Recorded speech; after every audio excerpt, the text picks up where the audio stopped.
Hello, I'm Dr Jodi Richardson, and you're listening to, well, Hello Anxiety, a podcast where we end the struggle with anxiety and build our toolkit of practical skills to thrive.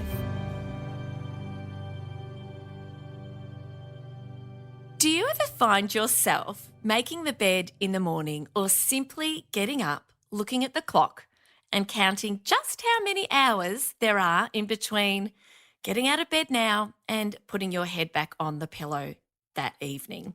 I've done that many times, many more times when my children were very young. I've been through the absolute sleep torture of feeding 3 hourly round the clock. Anyone who's a parent understands the challenges of not having the sleep, the amount of sleep we need. And I think for us as parents, we might notice that we want to hit the hay earlier than some of our kids do these days, is certainly what's happening here in my house.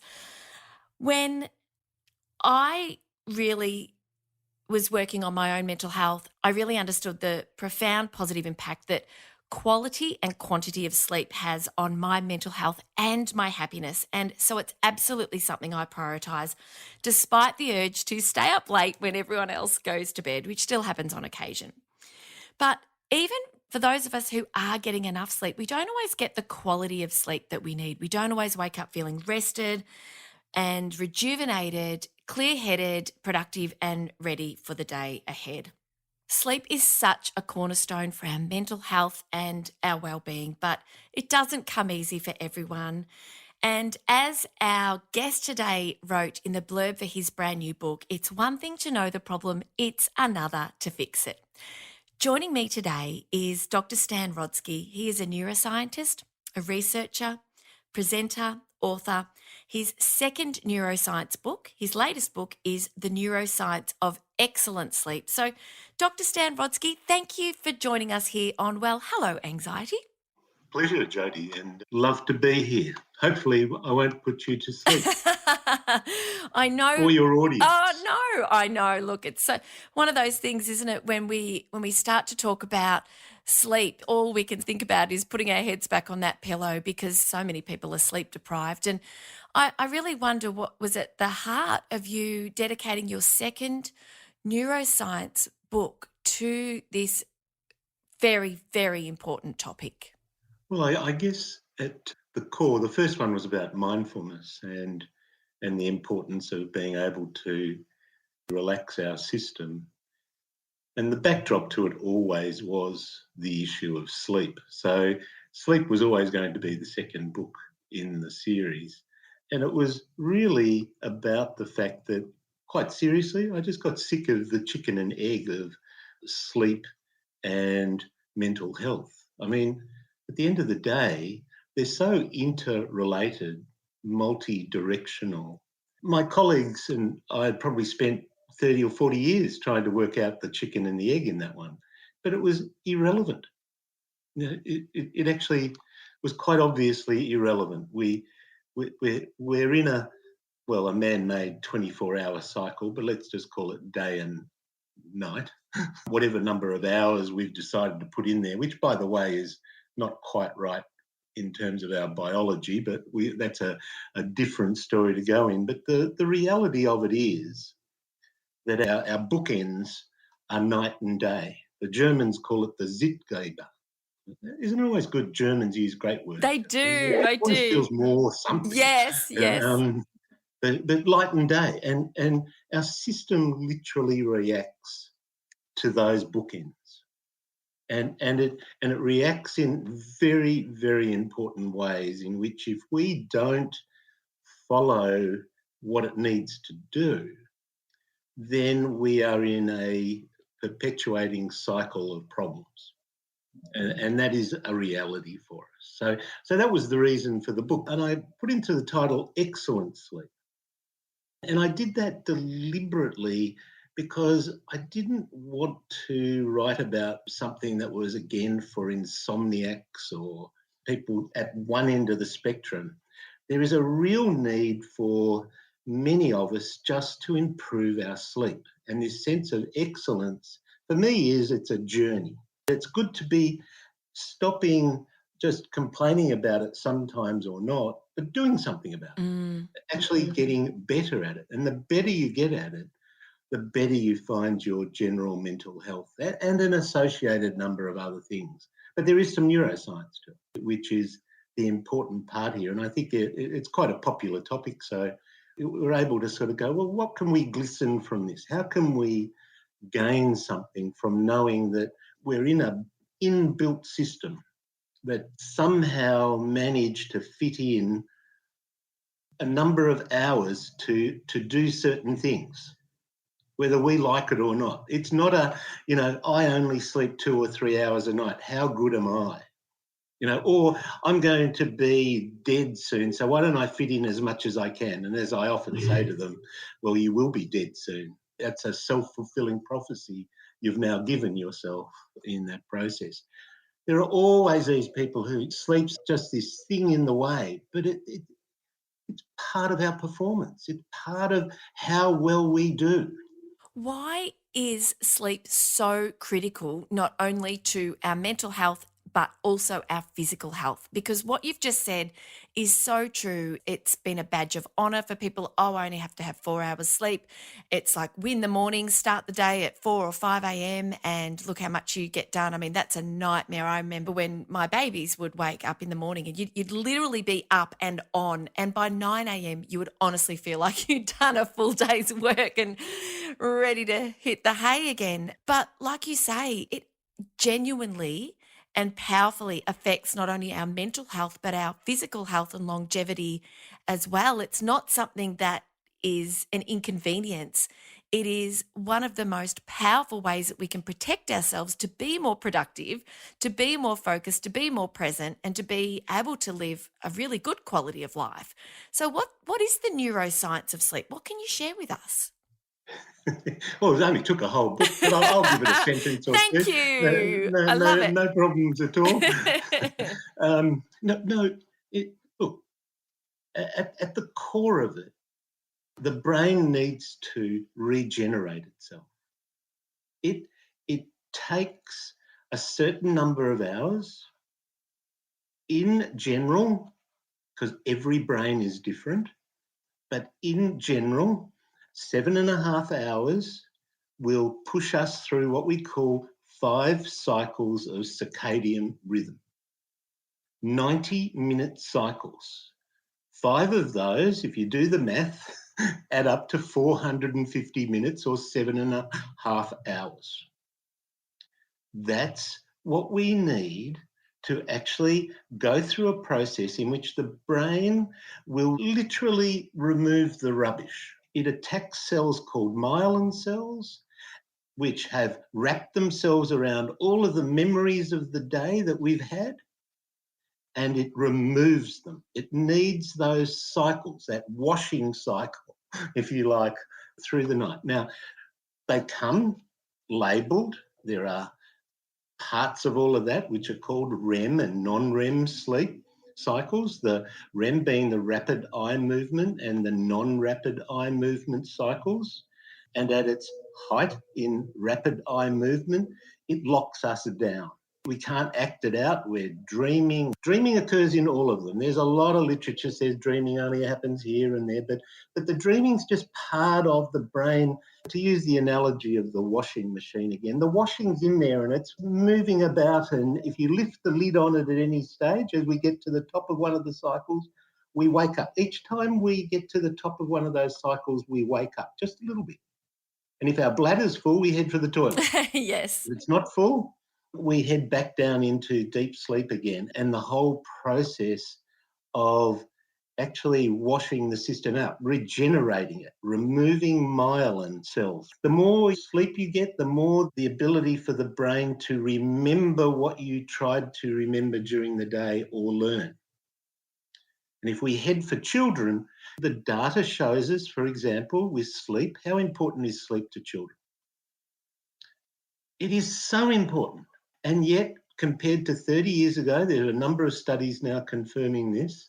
On average, children sleep 1 hour less than 30 years ago. Wow. 1 hour. Mm, Now, they need at least 6 cycles. right. because their brain's growing. Yes. They're learning everything. A baby sleeps all the time, nearly all of the time, because it's learning. Everything is new. The brain is capturing everything. But we, with our children, unfortunately, we blame all sorts of things for this. But in reality, the neurology of all of this is that 1 hour, which I think is guilt rather than the favourite of saying, well, it's the laptops or the iPads or the phones. It's that two parents now work. 30 years ago, maybe two, occasionally it was one. And one was always there to go, well, I've been with them long enough today, that's time for bed. Yes. But today, look, your listeners, those who've got children and both of you are working and might include you, there is a certain guilt that you haven't seen them all day. Yeah. Yeah. And all I want to do is give them a little bit more quality time, and you give them another hour. And just think about the other side of that. When they get to the classroom, they're now missed an hour the night before, they've missed another hour tonight, they've missed another hour. And no wonder that one of the very interesting studies I saw recently was how many teachers find children asleep on the desk. They fall asleep. Yeah.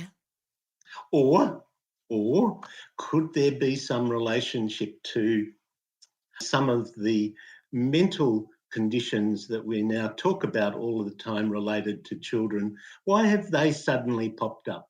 Surely it can't be definitional. Surely it can't have been just that we didn't recognise it 30 years ago. I know I worked as a psychologist for 35 years.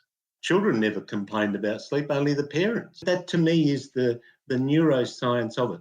That in a biological sense, it also increases the production of certain hormones, the DHEAs as we call them. The dehydrose is the master hormone in sleep, and it balances out the cortisols and the melatonins. There's a lot of regenerative processes going on in the brain that require night. I'd love to know a little bit more, because you said that if we are sleeping and the washing cycles are occurring, and we need at least 5 cycles for us as adults, 6 at least for our children, that if that's happening, then it's washing away the myelin cells. And so I'd be really interested to know, what are the consequences of an accumulation of myelin cells when an individual is not getting the amount of sleep that they need? The data shows us that behavioural and physiological issues occur. There's tiredness as part of that process, and there's an inability to focus are the two huge ones there, because the brain doesn't do judgment, it just does energy. Right. How much energy have I got and how much do I need to continue going through the day? I will close this down. I don't think it says it exactly that way, but you get the idea. It literally closes us down. And people would say to me, how is it that someone can actually fall asleep at the wheel and go off the road and die hitting a tree? How is that possible? Well, the answer is that the brain lives in the moment. And at that moment, unless it shut down, it decided it would die. It needed to keep the energy. It doesn't think ahead to what a tree might do to it. And similarly, I think in a neurological sense, the various hormones in the system that are being released are in reaction to lack of sleep. The lack of sleep means that you don't even have the right amount of melatonins in your system to begin with, and you have too much of the cortisol. It's a terrible mix that starts to occur, because during sleep, it is a very finely tuned process. A third of us put our head on the pillow and sleep so well. A third of us are in the middle between poor and good, and the people that we normally focus on are at the third at the end, the insomniacs that need medical attention. We're really depriving ourselves. We're accumulating a deficit, which is neurologically impacting us, particularly in concentration, focus, and attention, the big three, according to neuros like me. When it comes to melatonin and serotonin, I wonder if you could give listeners a Neuroscience 101 on the relationship between the two and why we feel the way we feel when we are low on serotonin or low on melatonin. And I wonder if I could also pop a addition to this question is it a problem for people who are taking melatonin at night on a daily basis to really assist them with their sleep? Well, let's start at the last part of that. Melatonin builds. So it builds from the moment you woke up this morning, daylight. You remember the bookend, bang, up she comes. And by that stage, it's now reacting with the environment to, in fact, start producing it.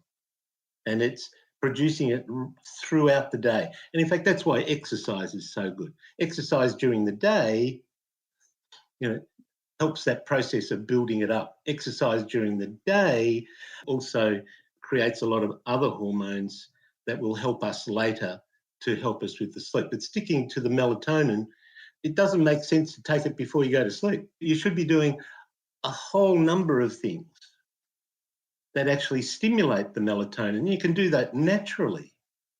It's a situation in which it needs to build. The circadian cycle is a whole 24 hours, because that's our nominated process, day-night process in which it goes down and then back up again, getting us ready for sleep. And during that, of course, we have a process in which continually throughout the day, where our system is trying to balance, which we call homeostasis. And of course, homeostasis is that balanced state. And it's the balanced state between the cortisols and the serotonin. It's the hormones which are eliciting excitement and stimulation to our system versus the hormones which are relaxing us and bringing our system back the other way. When one goes too high, we get tension and anxiety. When the other gets too high, we can find ourselves in quite low moods, even depression. So the whole system is really bouncing itself around, trying to keep itself in balance. The brain during the sleep cycles is trying to adjust whatever accumulated debt or too much savings to ensure that we start the day in balance. And of course, as we get older or as things happen in our lives, we get a thing of, as you would know already, allostatic loads. And allostasis, of course, is what I call the little tree on the cliff edge on its side in the wind. It once grew straight, but the wind just kept pushing it over. It's still alive, but it's very close to the ground, which is the allostatic state. Sleep actually provides the basis of being able to, during the day, better balance our system. That's the mental health component, the neuroscience of actually being able to stay in balance, in homeostasis, to be mentally well as part of this process. And that main hormone, the DIA, the dihydroepiandrosterone, that's why we just call it DIA, to be operating correctly, and it is intimately related to the sleep function. You ask most people, is sleep important for our mental health and wellbeing? And they would say yes. And I love that we're able to talk about some of the hormones and about the washing of the brain and the function of sleep and why we have this fogginess and inattention and this inability to concentrate if we are sleep deprived. And I really would love to draw on your expertise to help our listeners who are thinking, yes, all right, I understand why. I know it's important. I know how I feel if I don't get what I need. What can I do if I'm struggling? Because excellent sleep is something that so many of us would love to have as a part of our day-to-day experience. So what are some of the strategies? Because it's one thing, like you said, to know. It's another thing to be able to do something about it. That idea of excellence was also the idea that there's quality and quantity. Sleep comes with both of those attached. The two are very important for getting this concept of excellence. So I guess I start this discussion around the things that can help, around thinking about it in those two ways, firstly, because just in terms of quality of sleep, the number one feature was making sure you have a good mattress. Excellent. Yes. And so many don't. Yeah. Make sure you've got a good mattress, but there are certainly a lot of other factors come into it. I separate them into, and I do this in the book, into 5 key areas. The first of those is the sleep environment. Mm. The second of those is being able to follow your biological clock. The third of those is keeping your body temperature low. The fourth of those is being able to relax your brain from your awake state to preparing for your sleep state, which is a relaxation phase, and to be realistic. I'm not talking to insomniacs here. I'm not talking to the ends of the spectrum. The people who sleep when they put their head on the pillow and always have aren't interested. The people who are at the other end of the spectrum have already heard all this stuff and nothing seems to work for them. They are the 5 key areas for me. And within those, there are a number of things you can do. But on getting enough, I go again into the circadian rhythm, into the Zeitgeber, as the Germans call it, the day and night. How can we go about making sure that we get the most we can? See, people thought, well, we only get the most we can out of our daylight hours and what we do. But the reality of it is, how can we get the most out of our night hours, out of our sleep hours, so that we get even more out of our daylight? That's it. It's an Because investment. we're actually built to function that way.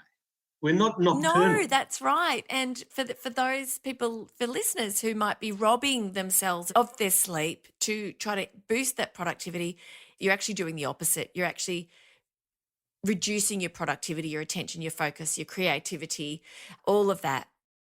Every cognitive measure we ever use in experiments, in research, in studies, we come back and we go for the big 3: concentration, attention, and focus, and you just measure it.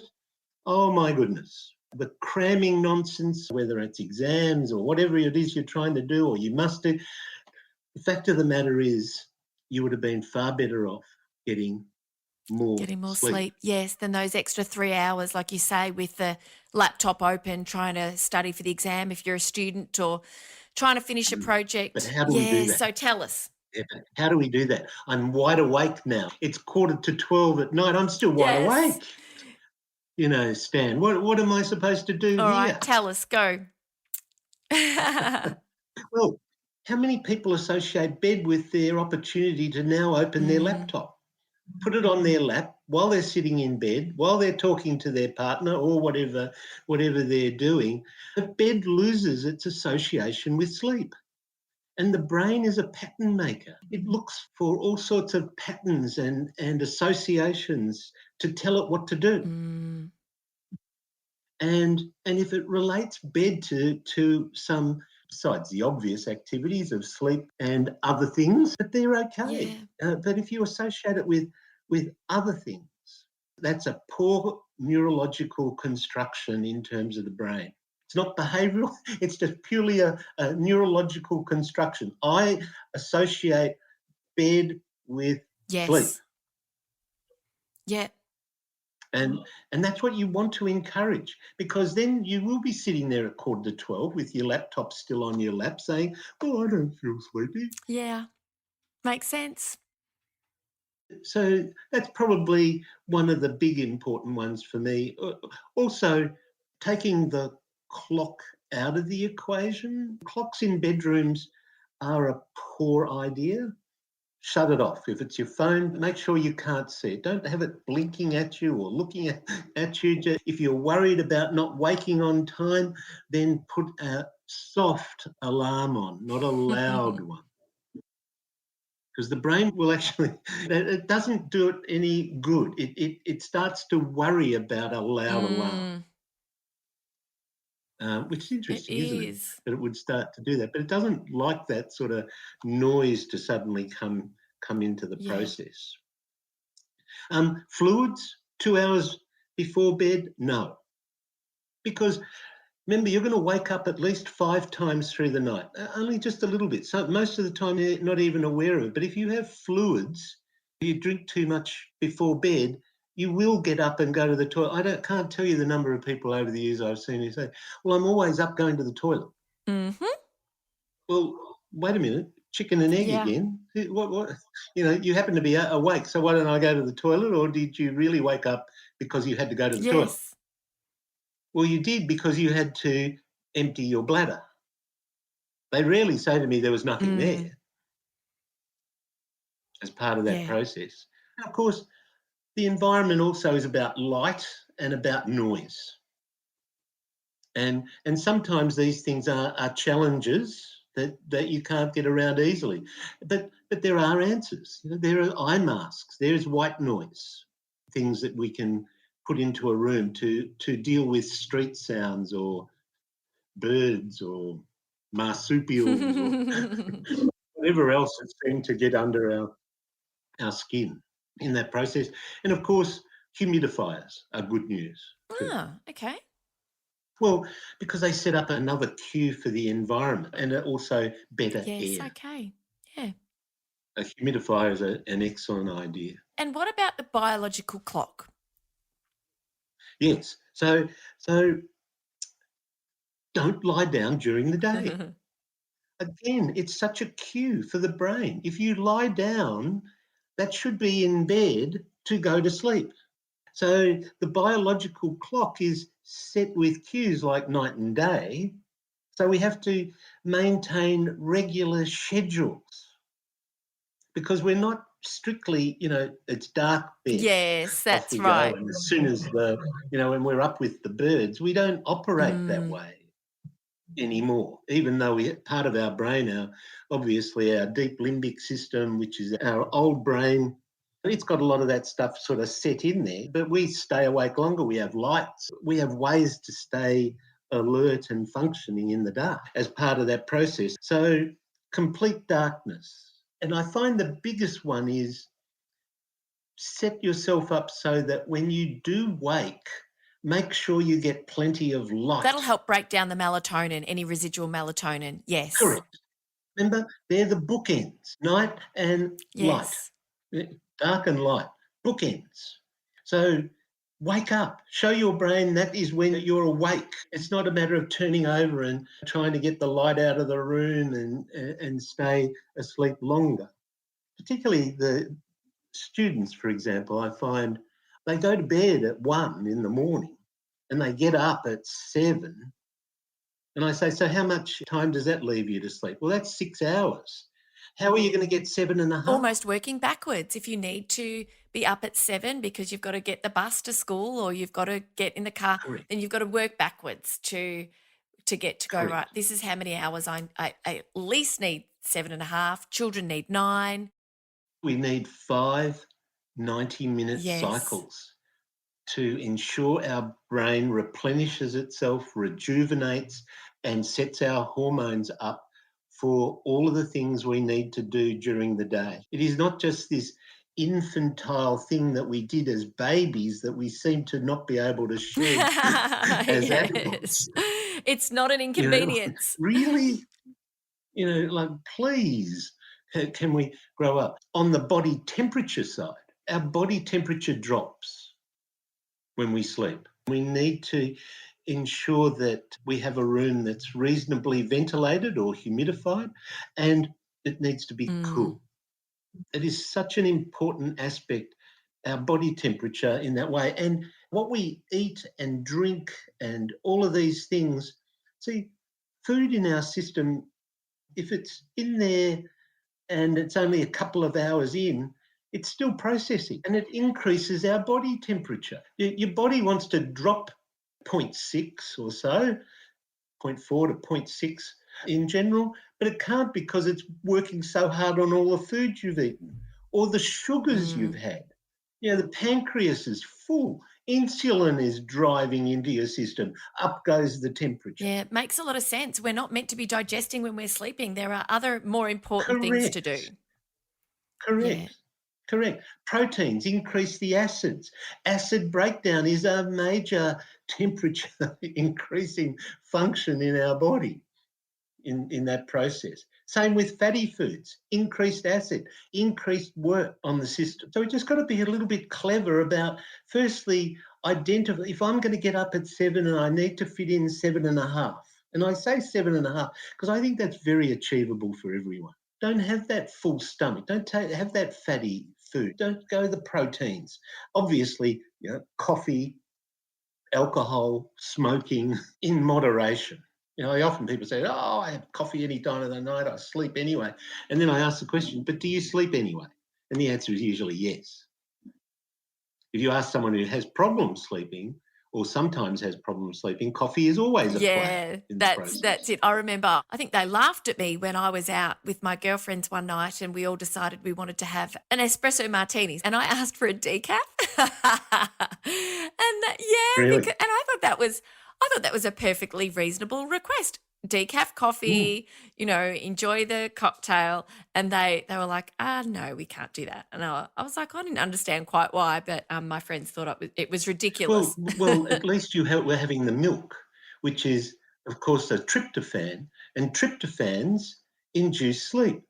Children who present in hospital, number one therapy technique for a child with night terrors presenting in hospital is milk. Oh my gosh, the old warm cup of milk before bed, hey? Not just a wives' tale. Well, it is a wives' tale, but it was by experience they learned it. By science, we can actually prove it. That's awesome. One of the things that I think a lot of people struggle with is number 4, which is about relaxing the brain, moving our attention off the worries of the day or off work or away from anything that's troubling us. And I'd really love for you to share an exercise or two that might help, when we are lying in bed and like, oh, can't stop thinking about something, what can I do? The mental processing of issues is an interesting, because they're on our mind. The first cycle of our circadian rhythm is quite a big one, but it's interesting. It's also the one in which, in experiments, shows that if you're woken up after that first cycle and you have an issue or problem on your mind at the beginning of it, it's the most likely time in which you will come up with a creative answer. Isn't it just? So sleep actually will bring you an answer. If you can get a good sleep, then you will get some answers in the morning when you wake up, but use a general therapeutic technique of write the issue down and don't think about it until the morning. We need to quieten down the brain. And to me, there are 3 levels at a neurological level that we've shown work here. The first of them is to introduce the brain into that slower wave pattern. Teaching breathing, teaching relaxation techniques, teaching mindfulness techniques as well. They're all about ensuring the brain moves from beta waves, which is active, engaged. You and I are in beta at the moment, but in alpha, we're in front of the TV, the kids are in bed, you've got your warm socks on, you've got your cup of herbal tea and you're just watching the TV and the world's just washing over you. That's alpha. That's what we want just before we go to sleep, because after alpha, it's going to dive into theta and delta as well, which is all part of the sleep cycle, but it's how to get into that. Well, one of those tricks, of course, is to take things and just jot them down, get them out of your mind, but also to breathe. And HRV-based breathing, which is heart rate variation type breathing, is quick breath in but very slow breath out. The greater the heart rate variation, the more relaxed you are. The less variation, the more tense you are. And that's associated with those brain waves. You and I offline beforehand talked about the colouring books that I've produced over the years. And that came out of my days in doing therapy and doing neuroscience and all the rest of it. And it was quite clear that for some people, they need to have busy hands to actually help them relax. And colouring between the lines can have that same effect. And if you don't fall asleep because you're reading, or you don't fall asleep in your normal pattern, that can be a good way to help on top of the breathing or the relaxation techniques or any other mindfulness techniques that are used. And you can use certain colours that can help that as well. And they are effective and they are proven to work. And if that doesn't work, you can even go to the next level, which is to introduce these brain waves via sound. Can actually encourage a certain brainwave, a sleeping brainwave, and that's another level. So you can do relaxation breathing, you can do colouring, and then you can use sound type sciences, which I talk about in the book. You've got to get the brain into alpha, and obviously not going to bed with some, did you pay the bill? Yeah, that's it. That's the conversations that Peter asked me something the other night, and I said, now's not the time, because I was so relaxed. I was totally in alpha waves, and I was just, yeah. Did you pay the gas it's just bill? like, happy to chat about this, just not now. Yes. Yeah. So it is very relational to relationship, the whole social order of our lives. All of these things, obviously, the better they are, the better we sleep. That's exactly right. There's no doubt about that. But remembering, it's bi-directional. It's not just one leads to the other. They each lead to each other. Yes. And of course, my fifth point there, which is relax about it all. Be realistic. Sometimes there's reasons why you can't get enough sleep that night, or you know that you're going to have to change this, because sometimes the medicine's a little bit bitter. I'll say, do you want to change your internal clock? Yes. Well, then no matter that you're still sleepy at 7 o'clock and you have the time to stay in bed, get up anyway. Your brain will soon learn to put you to sleep earlier. Yes. If you always get up at the right time. That's right. But if you let it expand at one end, it's a very quick learner, the brain, a very quick learner. If it knows you're going to get up at 6 o'clock no matter what, your biological clock will adjust. It will, as no matter how tired you are, if you can do that, you will reset your circadian rhythm, and then you'll be tired at the appropriate time, and you'll have the Now, I love that concept of resetting. Yes. Stan, I know that you have to part ways with us. I thank you for sharing your learnings through your research and through the work that you do as a neuroscientist and a researcher and an educator yourself and an author, of course. How can people connect with you, and where is the book available? Yeah, look, the book's available, well, as they say, in all good bookstores, and happily it's going gangbusters now in the US, and it's just been released in the UK as well. So you can get it in all bookstores or online, all the online shops. They just have to put in my name in the process, and they can get in touch with me at my website, which is Mind Peak Performance, and they can see some of the research, they can see these tools and some of these technologies that we're using to help people get better. Oh, how brilliant. How brilliant. Well, thank you for sharing just some of your wealth of wisdom with us here today. I'm very grateful for you and for your time. Go sleep. It's a great way to finish. Thank you, Stan. And thank you, listeners. Thank you so much. I hope that this episode will make the difference for you and help you to think differently about your sleep, help you to prioritize it, and help you to know exactly what you can do to really maximize both the quality and the quantity. Thank you for joining me, and I will look forward to being back with you again next week. Okay, bye. Thank you so much for joining me for this week's episode. If you enjoyed it, please subscribe and leave a review. To keep the conversation going, I'd love you to join me over on Instagram. You'll find me at Dr Jodi Richardson. Also, if you'd like a copy of my free 5-day mini email course, Calm Your Anxious Brain, then jump over to my website, drjodirichardson.com, and you can sign up down the bottom. I've really enjoyed having your company. Thanks so much. See you next time.